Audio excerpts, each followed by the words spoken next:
le Président, messieurs de la Cour, j'ai l'honneur et l'émotion de plaider à travers la liberté d'un homme, celle d'un peuple, qui a été meurtri ces dernières années par une confrontation politique particulièrement dure, qui a emporté la vie de près de 60 de ses citoyens dans le cadre d'une répression particulièrement violente des mouvements d'opposition qui au Sénégal s'instituaient. La liberté de M. Sonko emporte celle d'un peuple qui souhaite, le 24 février prochain, pouvoir choisir librement et souverainement ceux qui auront à le diriger et le représenter. Elle emporte aussi les vies de 1000 prisonniers que nous considérons comme étant politiques, qui, du fait de leurs opinions, de leur participation à des manifestations, sont détenus le plus souvent sans condamnation, de façon provisoire et illimitée, du fait de procédures qui sont menées à leur encontre. Je suis venu aussi plaider l'état de droit et la possibilité pour le Sénégal, élève illustre des plus grands principes de droit international et humanitaire et des droits de l'homme qu'ont fécondé la société internationale, de se montrer à la hauteur de son histoire en libérant M. Sonko, en le réintégrant aux listes électorales et en annulant la dissolution de son parti, le PASTEF, qui a été décidé par son principal concurrent. Ces derniers temps, ces derniers jours, nous avons reçu de nouvelles informations qui n'ont pas été versées au dossier pour ne pas retarder la procédure, qui ont amené le président de la République du Sénégal à dissoudre la commission électorale afin de d'en remplacer les membres par des personnes qui le seraient plus proches. M. Macky Sall l'a décidé parce que la Sénat, cette commission électorale, avait enjoint la Direction générale des élections à réintégrer M. Sonko dans les fichiers électoraux et lui permettre de participer à ces élections. La Sénat l'avait fait parce qu'un tribunal, le tribunal de Ziguinchor, avait eu le courage, dans un contexte d'intense répression,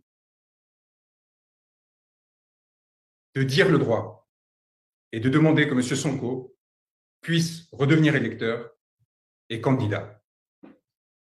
La Direction générale des élections, sur instruction ministérielle, s'y est opposée. La Sénat l'a enjoint. Elle a été dissoute.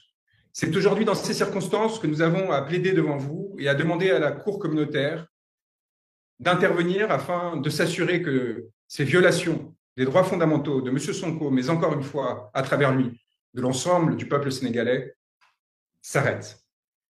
L'urgence nous apparaît manifeste et évidente. La nécessité de se prononcer en référé en procédure accélérée également. Nous sommes à quelques semaines de la déclaration par le Conseil constitutionnel des listes de candidatures qui vont permettre à certaines personnes de se présenter à l'élection de février 2024. Sans votre décision, messieurs de la Cour, il sera impossible à M. Sonko de se présenter.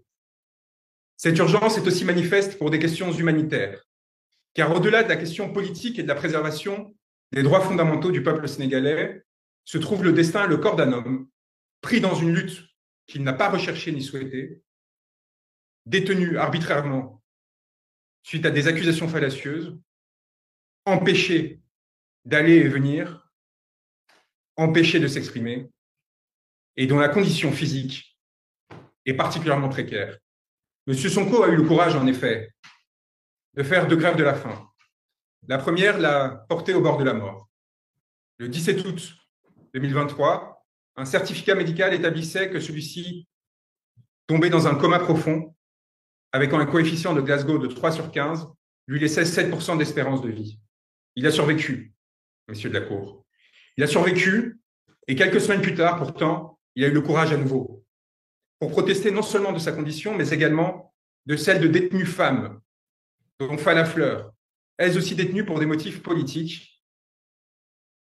Pour protester de leur détention, il a à nouveau participé à cette grève de la faim, ce qui l'a amené à perdre connaissance et à se retrouver dans l'impossibilité de tenir des propos cohérents, comme l'a attesté là encore non seulement un certificat médical, mais le directeur de l'administration pénitentiaire lui-même dans un courrier qui a été adressé à Madame la ministre de la Justice.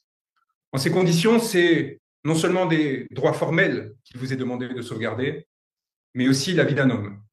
La vie d'un homme qui s'est engagé et qui, avec beaucoup de courage, dénonçant la corruption qui gangrénait une partie de l'État dans lequel il s'était formé, a décidé de s'engager politiquement pour lutter pour les droits de son peuple et pour leur souveraineté. Il apparaît que, au sein du contexte actuel, dans les institutions sénégalaises, nous avons été l'objet d'un certain nombre de mesures qui nous ont empêchés de défendre M. Sonko, qui ont empêché à M. Sonko de faire respecter le droit et qui, enfin, aujourd'hui, menacent, au-delà de sa situation et de ses circonstances, la stabilité du pays dans son entier. Non pas car des opposants chercheraient à le déstabiliser, loin de là, mais simplement parce que lorsqu'un État cesse de respecter ses propres règles, lorsqu'un État cesse de respecter son propre droit, son autorité s'affaisse. Et les risques de désobéissance, de corruption et donc d'effondrement se multiplient. En faisant autorité, votre Cour, par sa décision, et en le faisant à court délai, de façon à s'assurer que la compétition électorale du 24 février 2024 puisse se dérouler en respectant les droits de chacun, la Cour peut-être participera à sauver un État qui ne mérite pas cet effondrement et dont l'effondrement déstabiliserait lourdement la région et bien au-delà le continent. Je vous remercie donc, et je veux remercier la Cour sincèrement de la diligence avec laquelle elle a accepté de recevoir la requête que nous avons préparée avec notre estimable confrère Clédor Cirelli, et nous espérons et nous vous prions d'entendant ces mots, prendre les décisions qui s'imposent, permettre à M. Sonko d'être libéré sans craindre qu'il vous soit reproché une quelconque partialité ou ingérence, car c'est au contraire pour s'assurer de la neutralité et d'impartialité du processus électoral que nous avons décidé de vous saisir.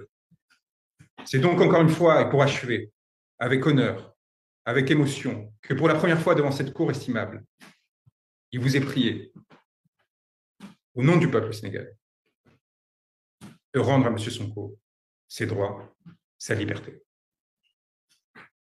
Je vous remercie, Monsieur le Président. Merci, M. Branco.